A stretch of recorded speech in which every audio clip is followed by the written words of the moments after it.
Thank you so much पेठे sir. आणि तुम्हा सगळ्यांचा पण खूप खूप धन्यवाद. तुम्ही माझ्या लेखाला खूप छान प्रतिसाद दिलात आणि आज मला पेठे सरांनी इकडे आमंत्रित केलं आपल्याच समुदायासाठी बोलण्याला.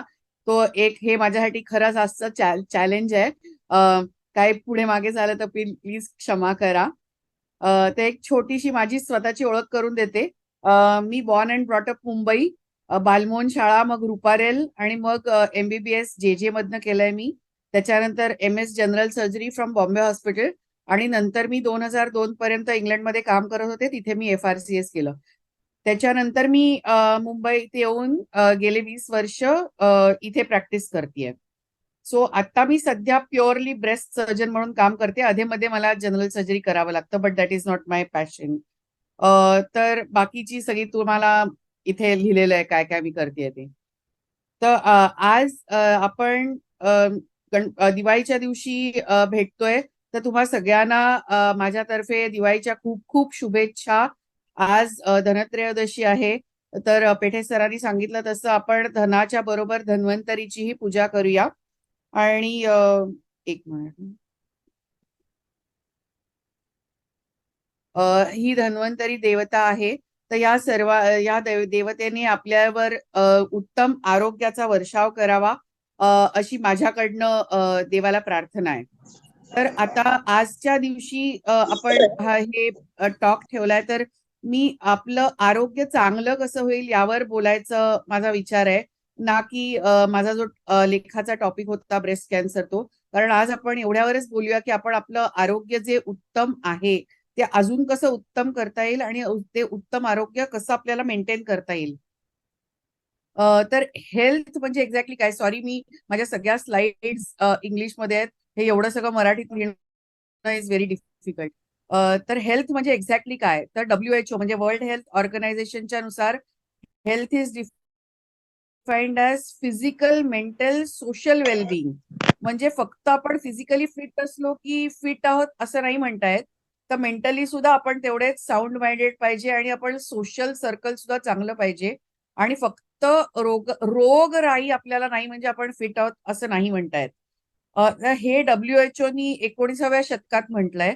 पण आपल्या आयुर्वेदात हे खूप वर्षांपासून आहे, ज्याला आपण आहार विहार आणि विचार म्हणतो. अ, हे आपल्या सगळ्यांना खूप काळापासून माहिती आहे. तर आपण एखाद्या माणसाला फिजिकली फिट आहे असं कधी म्हणू शकतो? म्हणजे हे ढोबळ, मी जे काय सांगते ते ढोबळ मनानी आहे, की त्याची स्किन, त्वचा छान आहे, उत्तम आहे, झोप उत्तम येतेय, भूक चांगली लागतेय, आपले सगळे प्रातर्विधी व्यवस्थितपणे होत आहेत आणि आपलं वजन आटोक्यात आहे. हे साधारण एक ढोबळ मनानी आपण विचार करू शकतो की आपण हेल्दी आहोत म्हणून. सो इल हेल्थ कुठच्या कुठच्या प्रकाराची असते, मनुष्याला काय काय व्याधी होऊ शकतात. कंजनायटल इश्यूज म्हणजे जे जन्मतःच असतात किंवा फॅमिलियल असतात, त्याला कंजनायटल इश्यूज म्हणतात आणि त्याला काही करू नाही शकत आपण. सो तो भाग आपण घेऊ नकोया. त्याच्यानंतर इन्फेक्शन्स मी बोलणार आहे त्याच्यावर. अ, आणि हे जे त्याच्या खाली जे लिहिलंय, diabetes, blood pressure, obesity, cardiovascular issues, cancers आणि आर्थरायटिस सारखे वयोमानापरत्वे होणाऱ्या गोष्टी, आणि शेवटचं अगेन ट्रॅफिक ऍक्सिडेंट जे आपण नको घेऊया आजच्या आपल्या डिस्कशन्स मध्ये. तर हे जे डायबिटीस वगैरे या गोष्टी आहेत ह्याला लाईफस्टाईल डिझिजेस म्हणतात आणि हे प्युअरली आपल्या लाईफस्टाईलमुळे झालेल्या गोष्टी आहेत. इन्फेक्शन तुम्हाला सगळ्यांना माहिती आहे. आपण आत्ताच एका मोठ्या कोविड इन्फेक्शन्स मधनं गेले 2-2.5 वर्ष गेलेलो आहोत. त्याच्यासाठी सुद्धा वॅक्सिन झाले आहेत आणि मला खात्री आहे की आपल्या पैकी बहुतेक सगळ्या जणांनी त्याच्यावरची वॅक्सिन्स घेतलेली आहेत. मी आता इथे स्पेसिफिक वॅक्सिन्स मेन्शन करतेय, जी सगळ्यांनी घेणं किंवा निदान हाय रिस्क लोकांनी घेण्याचं मी रेकमेंड करीन. तर एक सगळ्यात महत्वाचं आहे, सर्व्हायकल कॅन्सरचं व्हॅक्सिन आलेलं आहे, जे मुलींना 9व्या वर्षापासून ऑनवर्ड्स आपण देऊ शकतो आणि त्यांनी जवळजवळ सर्व्हायकल कॅन्सर होण्याचं प्रमाण 70% टळू शकतं. तर हे मी आपल्याला नक्की सुचवीन की आपल्या फॅमिलीमध्ये, कुटुंबात ज्या यंग मुली आहेत त्यांच्यासाठी सर्व्हायकल कॅन्सरचं व्हॅक्सिन देण्याचा नक्की नक्की म्हणजे अगदी नक्कीच प्रयत्न करावा. आता आय थिंक आलंय किंवा जस्ट येणार असेल आपलं इंडियन वॅक्सिनेशन शेड्यूल मध्ये पण ते आहे. त्याच्यानंतर दुसरं नवीन वॅक्सिन येत आहे शिंगल्स म्हणून. तर ते it is only for high risk patients, म्हणजे ज्यांना डायबिटीस आहे त्या लोकांसाठी घेणं गरजेचं आहे. सगळ्यांनी घेण्याची गरज नाहीये. आणि न्यूमोकोकल व्हॅक्सिन जी नवीन आहेत ती सगळ्या अस्थमा पेशंट्सनी किंवा सीओपीडी पेशंट्सनी घेणं गरजेचं आहे. ते इन्फेक्शन्स होऊ नये म्हणून चांगली हायजीन मेंटेन करणं, आय थिंक मी ह्याच्यावर बोलायची गरज नाहीये. आपण सगळे एकदम ज्ञानी आहोत ह्याच्यावर. ओव्हर क्राऊडिंग हा आपल्या देशाचाच प्रश्न आहे. पण त्याच्यातनंही आय थिंक आपला ग्रुप बऱ्यापैकी ह्या गोष्टीत नाही आहे. सो वॅक्सिन्स मध्ये मला नक्की ह्या सगळ्या गोष्टी मेन्शन ज्या मी केल्या आहेत त्याच्यावर पाहिजे तर आपण प्रश्नोत्तरात मध्ये पण बोलू शकतो. आता मी येते लाईफस्टाईल चेंजेस म्हणजे फिजिकल हेल्थवर. तर अगेन ढोबळ मनानी फिजिकल हेल्थ आपण कशाने बघू की एक तर उत्तम झोप असणं, वेट कंट्रोलमध्ये असणं, शुगर बीपी कोलेस्ट्रॉल कंट्रोलमध्ये असणं, ऍक्टिव्ह लाईफ असणं आणि रेग्युलर एक्सरसाइज किंवा व्यायाम करणं. म्हणजे आता आमच्या मेडिकल फील्डमध्ये असं म्हणतात की sedentary life is the new smoking. म्हणजे ज्यांचं काम बसून करण्याचं आहे किंवा जे लोक ऍक्टिव्ह नाही आहेत, सतत चालत फिरत नाही आहेत, त्यांच्यासाठी it works like new smoking. So सगळ्यांनी ऍक्टिव्ह राहणं तितकंच गरजेचं आहे. आणि आताच पेठे सर म्हणाले तसं की आता आपली लाईफस्टाईलच अशी होत चालली आहे की आपण त्याच्यावर या सगळ्या गोष्टी, खरं तर लाईफस्टाईल आपली पूर्वीच्या सारखी राहिली तर ती व्यवस्थित कंट्रोल करू शकू. लोक आधीच्या काळात मी पण खूप ऐकलंय की जिलबीची ताटाच्या ताटं संपवायचे, आमरस पण असेच भरपूर खायचे. आणि आता नवीन पिढी एकदम दुसऱ्या टोकाला चालली आहे की काहीच गोड नको.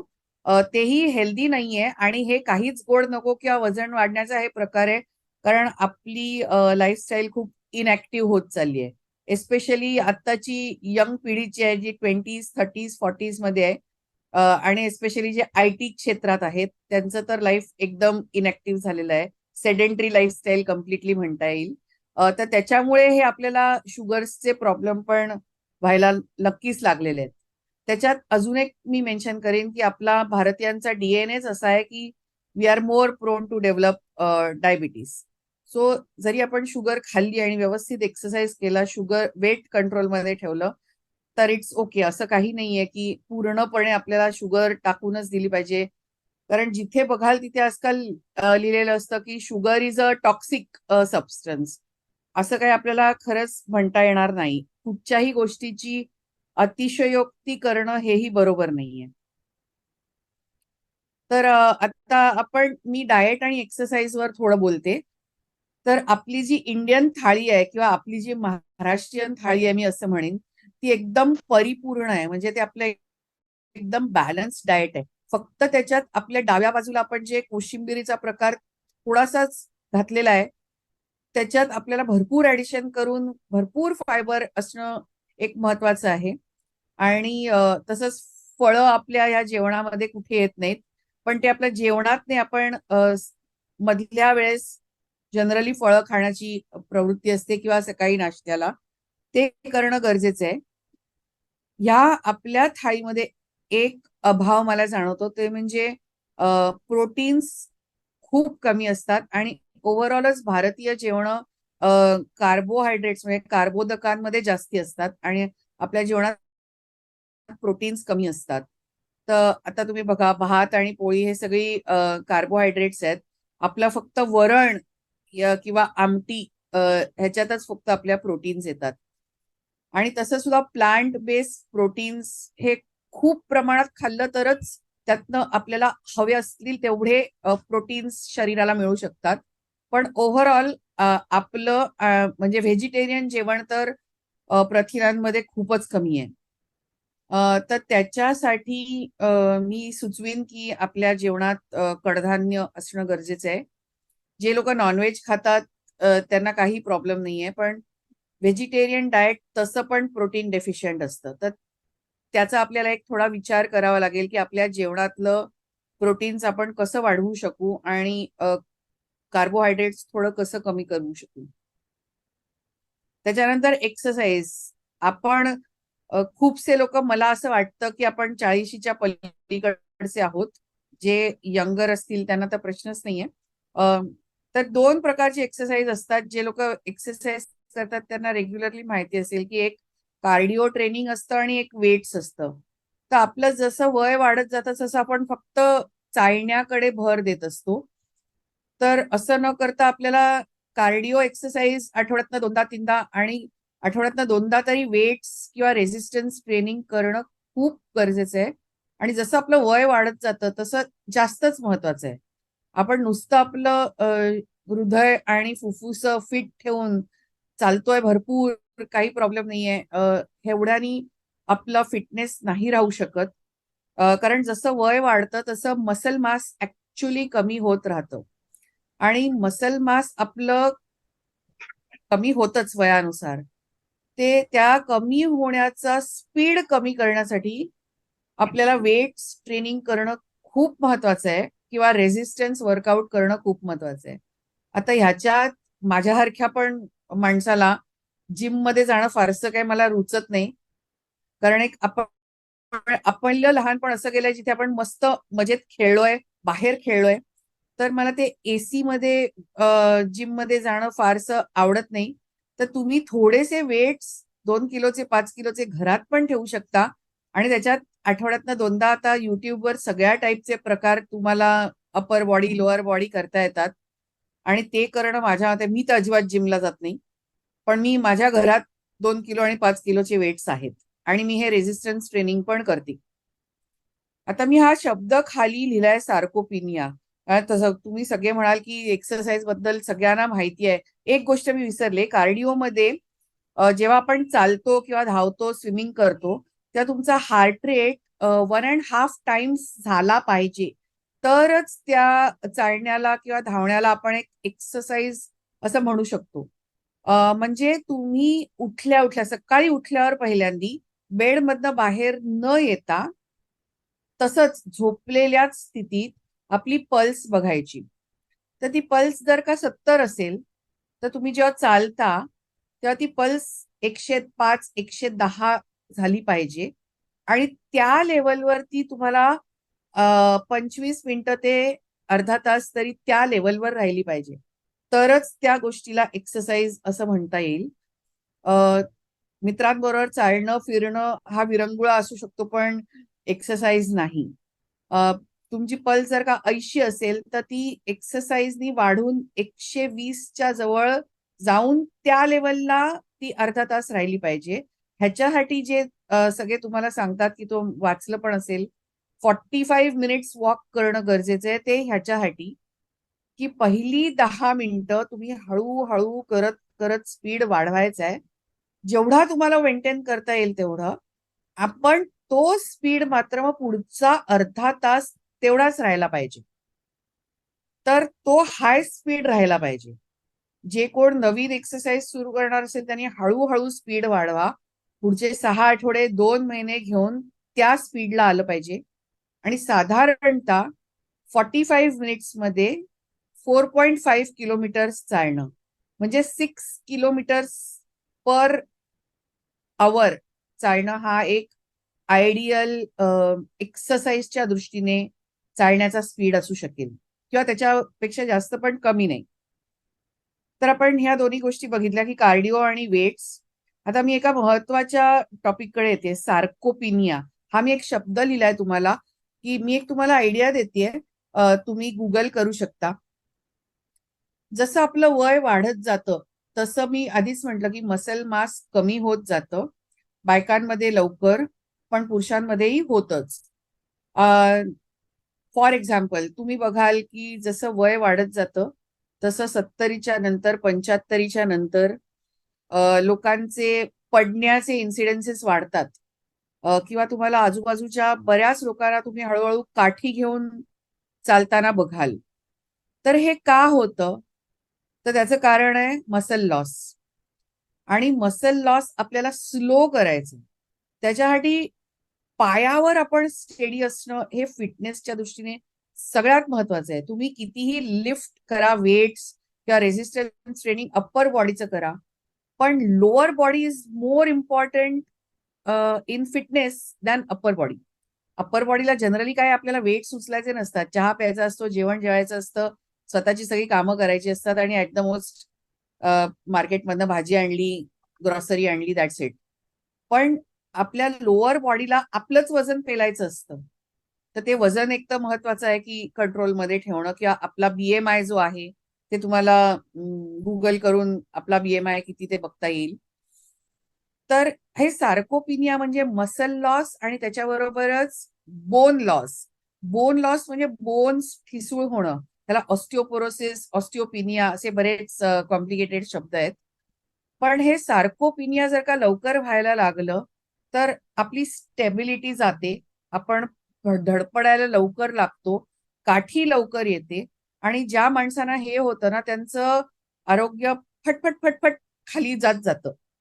त्याच्या अगेन्स्ट बघा, एखादा फिट माणूस असेल जो चालू व्यवस्थित शकतोय विदाऊट एनी, काय म्हणतात त्याला, क्रचेस म्हणा किंवा काठी म्हणा, त्यांचं ओव्हरऑल आयुष्य जास्त पण असतं आणि जास्त फिट पण असतं. तेव्हा सार्कोपिनियावर नक्की विचार करा किंवा वाचा त्याच्याबद्दल. मला इथे ह्याच्यापेक्षा जास्त वेळ नाहीये म्हणून जास्त बोलत नाहीये त्याच्यावर. पण लोअर बॉडी, परत एकदा एक वाक्य टाकते, लोअर बॉडी फिट असणं हे सगळ्यात महत्वाचं आहे तुमच्या लॉंग टर्म फिटनेसच्या दृष्टीने. सप्लिमेंट्स, कॅल्शियम, विटामिन आणि प्रोटीन्स एस्पेशली व्हेजिटेरियन लोकांना, पण कॅल्शियम आणि विटामिन्स सप्लिमेंट्स घेणं इज एक्स्ट्रीमली इम्पॉर्टंट. आता आपण म्हणू की आपला आहार तर चौरस आहे, आपण फळं खातो, पालेभाज्या खातो, सॅलेड्स खातो वगैरे, तरी पण जे ट्रेस एलिमेंट्स असतात, सेलेनियम, क्रोमियम, मॉलिब्डियम, अशा या सगळ्या गोष्टींची शरीराला आवश्यकता असते आणि त्या सगळ्याच आपल्या जेवणामधनं आपल्याला मिळतात असं नाही. तर तुम्हाला सप्लिमेंट्स घेणं गरजेचं आहे. एस्पेशली बायकांना मेनोपॉज व्हायच्या आधी तुम्ही कॅल्शियम व्यवस्थित घेतलं आणि तुमचे बोन्स कॅल्शियमनी असे पूरक असतील तर तुमचा ऑस्टिओपिनिया, ऑस्टिओपोरोसिस हा डिले होतो. तेवढं तुमचं आयुष्य फिट राहायला, शरीर फिट राहायला जास्त मदत होते. आता दुसऱ्या ज्या 2 गोष्टी WHO म्हणणं आहे की मेंटल आणि सोशल वेलबिंग. तर माणूस हा एक सोशल ॲनिमल आहे. तर आपल्याला सगळ्या लोकांची गरज असते. त्याच्यासाठी समाज ही एक प्रक्रिया खूप वर्षांपासून भारतीय नाही सगळ्याच संस्कृतींमध्ये आहे. तर आपण आधी मेंटल हेल्थ बद्दल बघूया. तर तुम्हाला सगळ्यांना हे माहिती आहे की प्राणायाम करणं, योग करणं, मेडिटेशन करणं खूप गरजेचं आहे. तर त्याच्याच बरोबर मी म्हणेन की सोशलायझिंग खूप म्हणजे खूप महत्वाचं आहे. जिथपर्यंत आपण कामात असतो किंवा म्हणजे काम करण्याच्या वयोगटात असतो तिथपर्यंत आपण रोज बाहेर खूप लोकांना भेटतो, ऑफिसमध्ये खूप लोकांना भेटतो. पण रिटायरमेंट नंतर हे प्रॉब्लेम सुरू होतात. तर रिटायरमेंट पण एक प्लॅनिंग करायला लागतं, फक्त फायनान्शियल नाही, की आपण आयुष्य पुढे कसं घालवणार आहोत, आपला दिनचर्या काय असणार आहे. तर त्याच्यात हे आवर्जून बघा की तुम्ही अगदी आपल्या फॅमिलीला, मित्रमैत्रिणींना रेग्युलरली भेटाल, त्यांच्या सहवासात राहाल, कधी ट्रिपला जाणं, जेवायला जाणं हे सुरू ठेवायलाच पाहिजे. आणि त्याबद्दल मी पेठे सरांना खूप खूप अप्रिशिएट पण करते की ते अगदी दर रविवारी ठाण्यामधले सगळे लोक भेटतात, एकमेकांची गप्पा होतात, एकमेकांना देवाणघेवाण होते आणि तसेच आपले ऋणानुबंधही चांगले होतात. मीही कधीतरी नक्की यायचा प्रयत्न करीन. आणि सगळ्यात महत्वाची गोष्ट म्हणजे कुठचा तरी छंद जोपासा, कारण आपल्या बरोबर सतत फॅमिली किंवा फ्रेंड्स कोणी राहू नाही शकत. तर वाचनाची आवड किंवा गाणी ऐकणं, नुसतं बागकाम करणं. आता बागकाम हे मुंबईसारख्या किंवा ठाण्यासारख्या शहरात फारसं काही करू नाही शकत, पण थोडंफार तरी आपल्या घरांमध्ये करू शकतो. तर ते हे मेंटल हेल्थ बरोबरच, आता तुम्ही सगळेजणांनी ऐकलं असेल की अल्झायमर आणि पार्किन्सोनिझम हे सगळ्यात खूप प्रमाणात वाढतायत. हे पण लाईफस्टाईल डिझिजेसच आहेत. तर ते कमीत कमी होण्यासाठी किंवा डिले होण्यासाठी ब्रेन पझल्स करणं गरजेचं आहे, किंवा सोडुकू सारखी शब्दकोळी वगैरे आपण लहानपणी खूप शाळेत असताना करायचो. पण आता किती लोक करतात मला माहित नाही.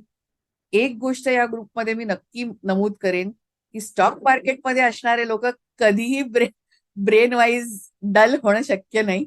आणि म्हणून सगळ्यांनी स्टॉक मार्केटमध्ये अखंड राहा.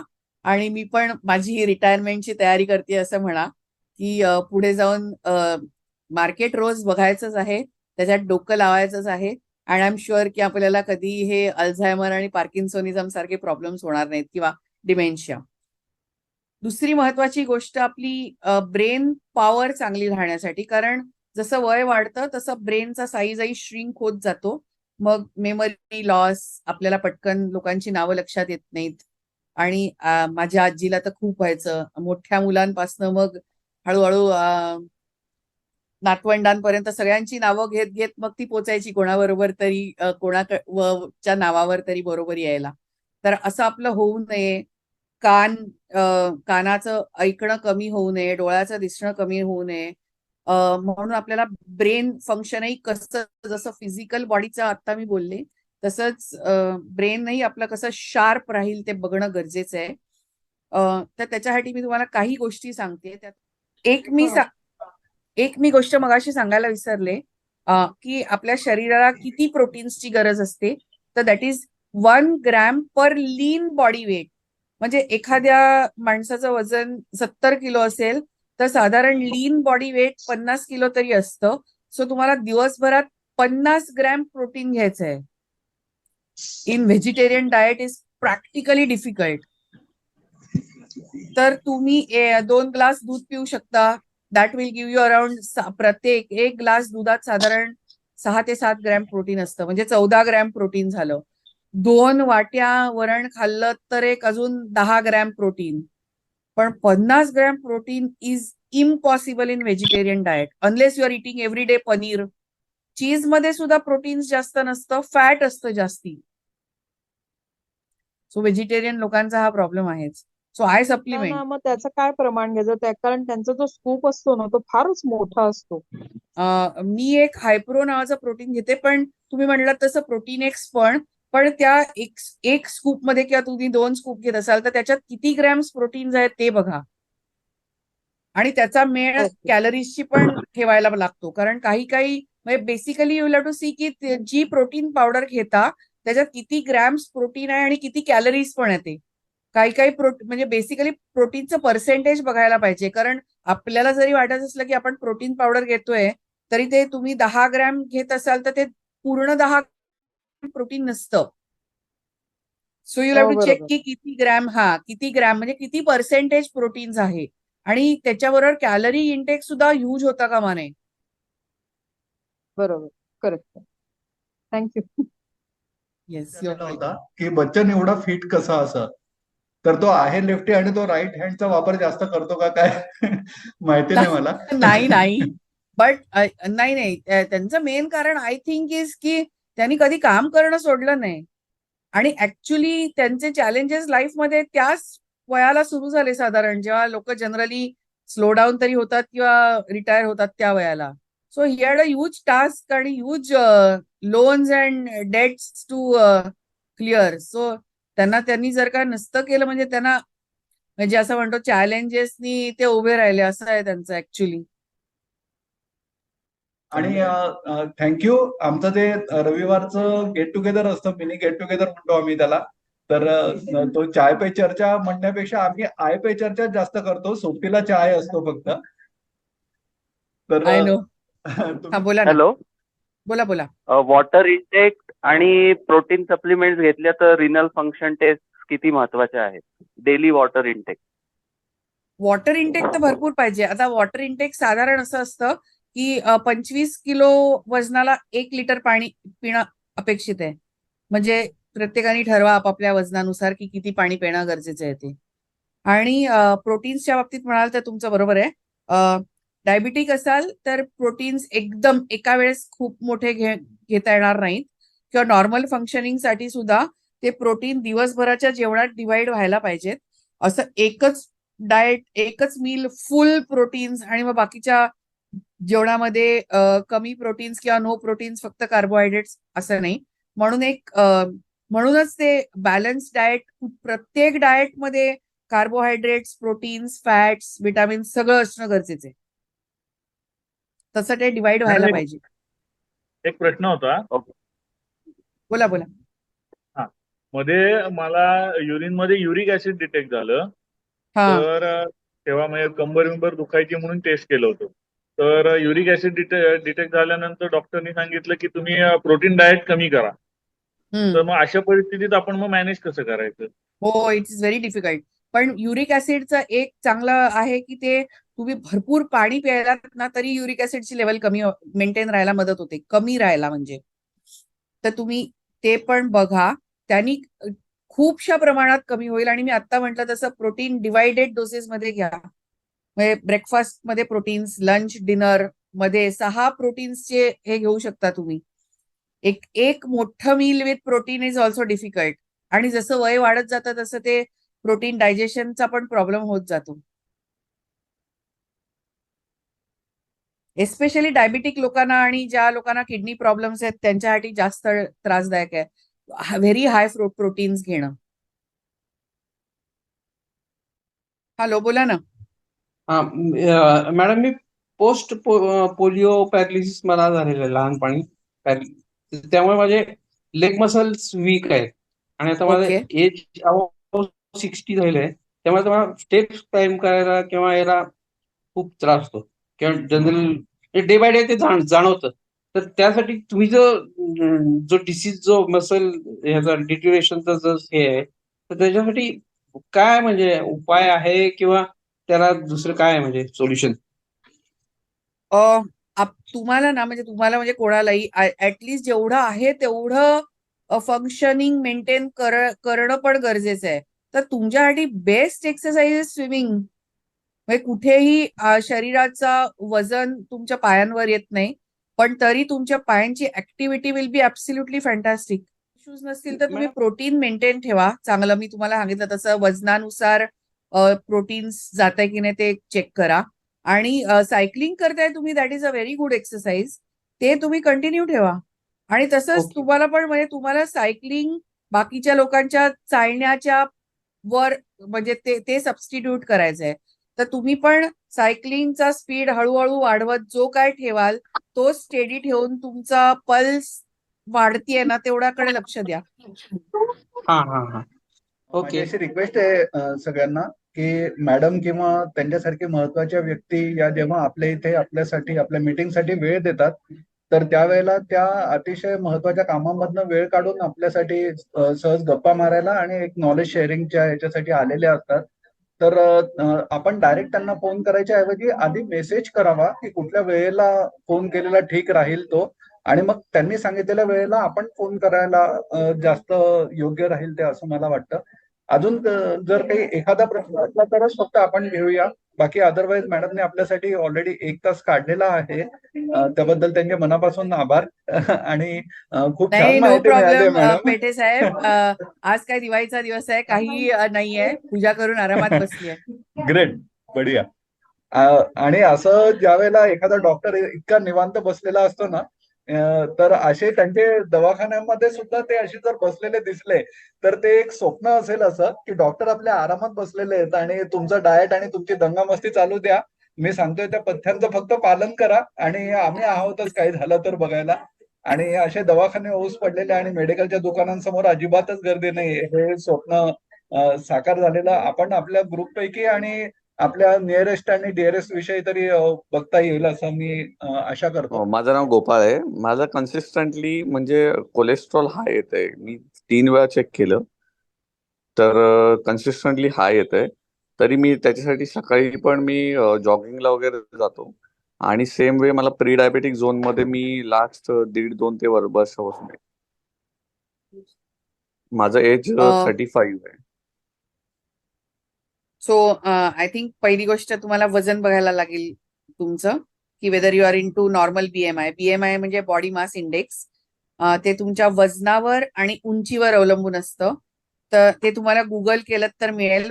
बीएमआय कॅल्क्युलेटर असतो, त्याच्यात नुसतं तुम्ही तुमचं वजन टाकायचं, तुमची उंची टाकायची आणि दॅट विल टेल यू की तुमचं बीएमआय किती आहे, नॉर्मल किती पाहिजे ते. सो तुम्हाला फॅमिली हिस्ट्री असेल डायबिटीसची तर काय करू नाही शकत, पण डायबिटीस राहणारच, पण तो कंट्रोलमध्ये ठेवू शकता. आणि त्याच्यामुळे जे कंपाऊंडिंग इफेक्ट होतोय कोलेस्ट्रॉल वाढण्याचा, तोही हळूहळू कंट्रोलमध्ये येईल. पण त्याच्यासाठी सगळ्यात महत्वाचं आहे की तुमचं वेट कंट्रोलमध्ये आहे का ते बघा. आणि वेट नसेल कंट्रोलमध्ये तर वेट नुसतं जॉगिंग करून किंवा धावून नाही होणार. त्याच्याबरोबर डाएट कंट्रोल करायला पाहिजे आणि वेट कमी करायलाच पाहिजे. So first check what should be your ideal weight for your height. आणि वेट कमी केलं तर ऑटोमॅटिकली तुमचं बऱ्यापैकी शुगर कंट्रोलमध्ये येईल, कोलेस्ट्रॉल कंट्रोलमध्ये येईल. फॅमिली हिस्ट्रीमध्ये आई वडील दोघांना डायबिटीज आहे. हो, पण कंट्रोल करता आणि येईल ना, म्हणजे तुमचं HbA1c नॉर्मल ठेवता डेफिनेटली येईल. ओके, म्हणजे मध्ये एक दोनदा मी आणलेला पण HbA1c कंट्रोलमध्ये, पण परत तो 6.1च्या आसपासच होऊन जातो. हो, म्हणजे ते त्याच्यावर मेहनत करायला, because you are now genetically predispose to diabetes. तुम्हाला एक वजन खूप खाली ठेवायला लागेल, म्हणजे BMI तुमचा खूप खाली ठेवायला लागेल. ऍक्च्युली आयडियली एशियन लोकांसाठी WHO ने स्पेशल BMI सांगितलाय टू अबाउट 21 ओनली. सो ते चेक करा, आणि नाहीतर तेवढं कमी वजन करावं लागेल. नाही, माझं डिफिकल्ट आहे वेट पण तसं काही जास्त नाही, 65 to 67 वेट आहे आणि 5.7 हाईट आहे माझी. BMI चेक करा हाईट किती येतो ते. Okay, fine. कारण मी BMI पुरुषांचं आणि बायकांचं BMI कॅल्क्युलेशन वेगळं असतं. आणि ओके. BMI तुमचा 23-24 असलेला नाही चालणार, मग 21 मध्ये तुम्हाला आणायला लागेल. ओके. ओके. मला वाटतं या प्रश्नाच्या अखेरीला आपण थांबूया. आणि मॅडम आहेतच ओके. आपल्या बरोबर. कोणाचे जर काही प्रश्न असतील तर ते ग्रुपमध्ये म्हणा किंवा मॅडमच्या फोन नंबरवरती ते फक्त मेसेज करा तुम्ही. बिझी असतात व्यक्ती, त्यांना डायरेक्ट फोन करणं तितकंसं योग्य नाही, हे पुन्हा एकदा सांगतो, तुम्हाला सगळ्यांना विनंती करतो. आणि मेसेज थँक्यू करा मॅडम. कधी. हा, आणि सगळ्यांचे खूप खूप आभार की वेळात वेळ काढून मॅडम तुम्ही सुद्धा आणि मित्रांनो तुम्ही सुद्धा आलात. आणि मी तर तुम्हाला सांगतो, मॅडमने अगदी सुरुवातीला सांगितलं त्याप्रमाणे आनंदी राहा, मजेत हसत खेळत राहा आणि सगळ्यांबरोबर भेटत राहा. आपल्या आपल्या मीटिंगना सुद्धा प्रत्यक्ष अप्रत्यक्षपणे सहभागी होत राहा. हे शेअरिंग सुद्धा खूप महत्वाचं असतं, हे सुद्धा मॅडमने सांगितलेलंच आहे. तर भेटत राहूया असेच प्रत्यक्ष आणि अप्रत्यक्षपणे, ज्या ज्या वेळेला जमेल त्या त्या वेळेला. आणि शेअरिंग करत राहू. आपला जो हेतू आहे तो हेतू सतत साध्य करत राहूया. Thank you very much. सगळ्यांना हॅपी दिवाळी, शुभ दीपावली, दिवाळीच्या अनेक शुभेच्छा. आपण ग्रुपमध्ये आहोतच. थँक्यू. हो, बाय. सगळ्यांना थँक्यू व्हेरी मच की आजही तुम्ही वेळात वेळ काढून सगळेजण जॉईन झाला तिकडे, त्याबद्दल. आणि पेठे सरांचे पण खूप आभार की ते खूप छान पद्धतीने ग्रुप चालवत आहेत. आणि खूप छान बॉन्डिंग व्हावं सगळ्यांचं. परत एकदा सगळ्यांना दिवाळीच्या खूप खूप शुभेच्छा. असेच फिट राहा आणि असंच ट्रेडिंग करत राहा. धन्यवाद. थँक्यू. अच्छा, बाय. गुड नाईट सगळ्यांना. ओके, शुभरात्री. Bye, bye. Good night.